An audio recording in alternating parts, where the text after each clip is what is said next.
नमस्कार दोस्तों कुत्ते की दुम को अगर आप 1 साल तक भी नली में डाल के रखें तो वो सीधी नहीं होने वाली। तो करना।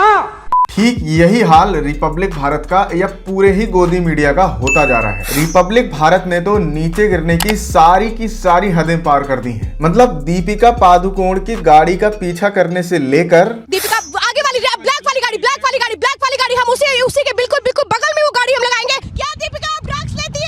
दीपिका पादुकोण बताइए। रिया चक्रवर्ती को नोचने के बाद माफ कर दो बाबू, सॉरी बाबू। अब राकेश टिकैत के पीछे ये जो पड़े हैं उसमें गिरते ही जा रहे हैं। अभी कुछ ही दिनों पहले राकेश टिकैत साहब ने रिपब्लिक भारत की एक एंकर को इंटरव्यू देने से साफ मना कर दिया था। वीडियो क्यों का जवाब नहीं क्यों का जवाब देगा आपको जवाब नहीं। फिर से आ गए रे बाबा, इधर जहर खाने का पैसा नहीं है। तू जा रे यार, तू कुछ सोच। अब फिर से इनको टीआरपी की इतनी भूख है। टीआरपी चोरी तो करते ही हैं, उसके ऊपर भी टीआरपी की इन्हें इतनी भूख है कि राकेश टिकैत साहब के पास बार आ जाते हैं इंटरव्यू के लिए। वो उनको इंटरव्यू नहीं देना चाहते हैं तो उनकी महिला पत्रकार अब उन्हें टच भी कर रही हैं। आप जाओ वीडियो बनाओ इनकी, हट जाओ भाई, जाओ वीडियो बनाओ, जाओ। नहीं देना मुझे कोई जवाब, आपको हर भारत को नहीं जवाब देना है, अपने आप को सुधार करना है। जाओ एक सवाल का तो आप जवाब कोई जवाब नहीं। इनकी वीडियो बनाओ भाई, ये बदतमीजी करते हैं, वीडियो बनाओ इनकी। बदतमीजी तो हमारे साथ भी हो रही है। कोई बदतमीजी नहीं हो रहा। आप जाओ, आपको कोई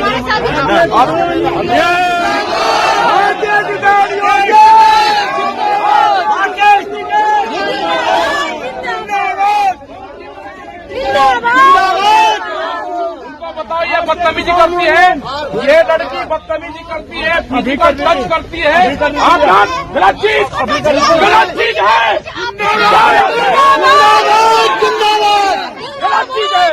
आप फिजिकल टच करते हो, आप बदनाम भारत बदनाम करने की कोशिश करते हैं। नहीं करूँ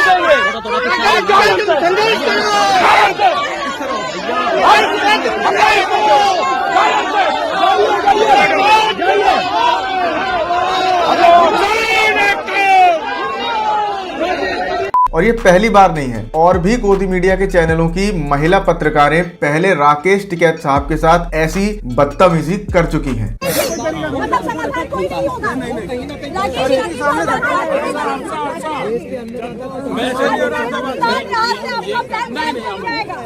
आप सभी अच्छे लोग थे, आपको न्यूज चैनल ने खराब कर दिया। अब आप सोचिए कि उस किसान आंदोलन में बैठा कोई भी इंसान, चाहे वो किसान हो या ना हो, गोदी मीडिया की किसी भी महिला पत्रकार की तरफ आंख उठा के भी देख ले तो ये उसको खा जाएंगी, उसका कैरियर बर्बाद कर देंगी, जिंदगी बर्बाद कर देंगी। जब यही महिला पत्रकार सिर्फ टीआरपी के लिए इन लोगों के साथ टची होती हैं, उनको टच करती हैं तो कुछ नहीं है। तो अगर आपने इनको कुछ बोल दिया तो ये अपना विक्टिम कार्ड खेलने लगेंगी। रिपब्लिक भारत ने वैसे सारी हदें पार कर दी हैं। मतलब ये वही रिपब्लिक भारत है जिसकी टीआरपी चोर एंकर ने भारत की एक पाकिस्तानी के सामने इंसल्ट करा दी थी। अफगानिस्तान के 3 मंजिला होटल को 5 मंजिला बता दिया था। वहां पे तो सरीना 5th फ्लोर, आपका जो अर्नब गोस्वामी है, जो पता नहीं क्या है, वो उसका मैंने नाम रखा है सरीना 5th फ्लोर। वो तो बेचारा करते ही प्रोग्राम पाकिस्तान बेस्ड है। मतलब इतनी नफरत में आखिर कहाँ जाना है। I am sorry Babu.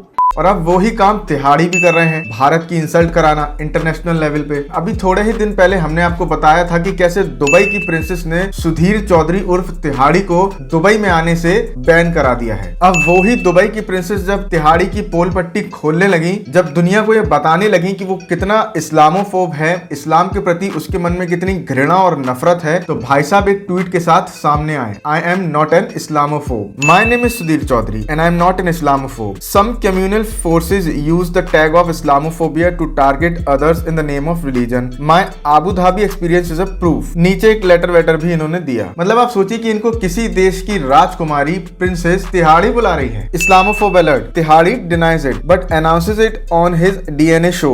But comes to the UAE claiming tolerance. Shame on ICA for their poor choice. What accountants bring a convicted felon caught on camera asking for a bribe to speak at their event? Hashtag angels of mercy. सी। और नीचे एक तस्वीर भी उनकी share करी जो उनकी पोल पट्टी खोलती है इस्लाम का बिजनेस मॉडल कितना खतरनाक, हिपोक्रेट। तू है, तेरे को पता नहीं है लेकिन तू है।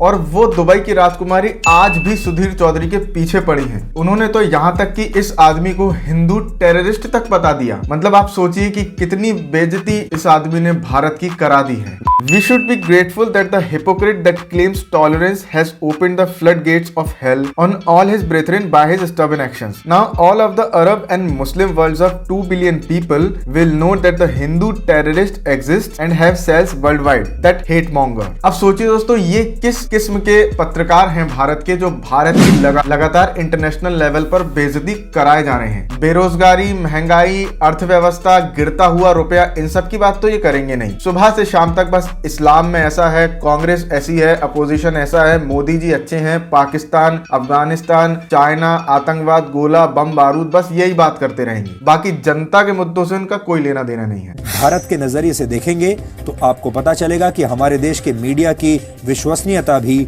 लगातार गिर रही है। ये बड़ी अच्छी बात कही आप। जिन चैनलों का जनता के मुद्दों से लेना देना है, जो आंदोलन कर रहे बेरोजगारों को कवर करने जाते हैं, उनके साथ कैसा सलूक होता है आप ये भी देख लीजिए। पुलिस ने इन लोगों को यहाँ पकड़ लिया है आगे विधानसभा की तरफ। आप इसको मत रोकिए, हम लोग अपना काम कर रहे हैं। आप हमें मत रोकिए, अपना काम करिए ना। आप इसको मत रोकिए, हम लोग अपना काम कर रहे हैं। आप हमें मत रोकिए, अपना काम करिए ना।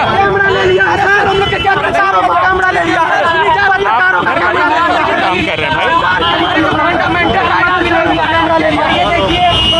मतलब दोस्तों सोचिए ये हाल है। प्रोटेस्ट अगर आप कर रहे हैं अपनी नौकरियों को लेकर तो मीडिया को आपको कवर भी करने नहीं दिया जाएगा। बाकी आगे चल के हो सकता है हमारे देश में प्रोटेस्ट ही बैन हो जाए। हम इस वक्त लखनऊ में हैं। ये जो छात्र हैं ये रोजगार की मांग को लेके विधानसभा की तरफ मार्च करने की कोशिश कर रहे थे। जो पुलिस है उनको रोक रही है और यहाँ पे डिटेन कर रही है। ये विधानसभा से करीबन 200-300 मीटर दूर है। उनका ये कहना है कि उनको आगे नहीं जाने देंगे। कुछ लोगों ने हमको भी रोकने की कोशिश की और हमें अपना काम करने से मना किया। आरुषा राठौर नाम की यूजर ट्वीट करती हैं, सरकार खुद की सच्चाई दिखाने से डरती है, इसलिए मीडिया को खरीदकर निष्पक्ष मीडिया को काम करने से रोक रही है। मीडिया जो पहले जनता के मुद्दों की आवाज उठाता था, आज एक पार्टी प्रवक्ता बनकर उसके तलवे चाटने पर मजबूर है। पर सब बिकाऊ नहीं, कुछ पत्रकार आज भी हैं जो सच दिखाते हैं, बोलते हैं। राजा हिंदुस्तानी नाम की ट्विटर यूजर एक और ट्वीट करते हैं, 68,500 शिक्षा भर्ती परीक्षा योगी सरकार के आदेश अनुसार कट ऑफ 30 से 33% पर ली गई और परिणाम कट ऑफ 40 से 45% पर घोषित किया। 33-30 भर्ती पूर्ण कराने के लिए बाबा के सामने प्रदर्शन करने पहुंचे हुए थे और बाबा धमकी दे रहे हैं। तो हम तो बस यही कह सकते हैं कि सच को कब तक रोका जा सकता है। ये ना रुक सकता है, ये ना थम सकता है, ये बेलगाम है। अच्छे लोग सच को नहीं रोक पाए। तो दोस्तों आप लोग भी अपने हाथों की उंगलियों को ना रोकते हुए इंस्टाग्राम पर मुझे फॉलो कर लें। वीडियो पसंद आई हो तो वीडियो को लाइक करें, शेयर करें और चैनल को सब्सक्राइब जरूर कर लें। तो ऐसे सवालों को करने के लिए देखिए, एक तो बेसिक ट्रिक है, एक तो लाइक और शेयर ठोक दीजिए। महाकाल का लाइक और शेयर ठोक दीजिए। पूरा साल मेहनत करता हूँ आपके लिए बेटा, ऐसा नहीं चलेगा, ऐसा नहीं चलेगा।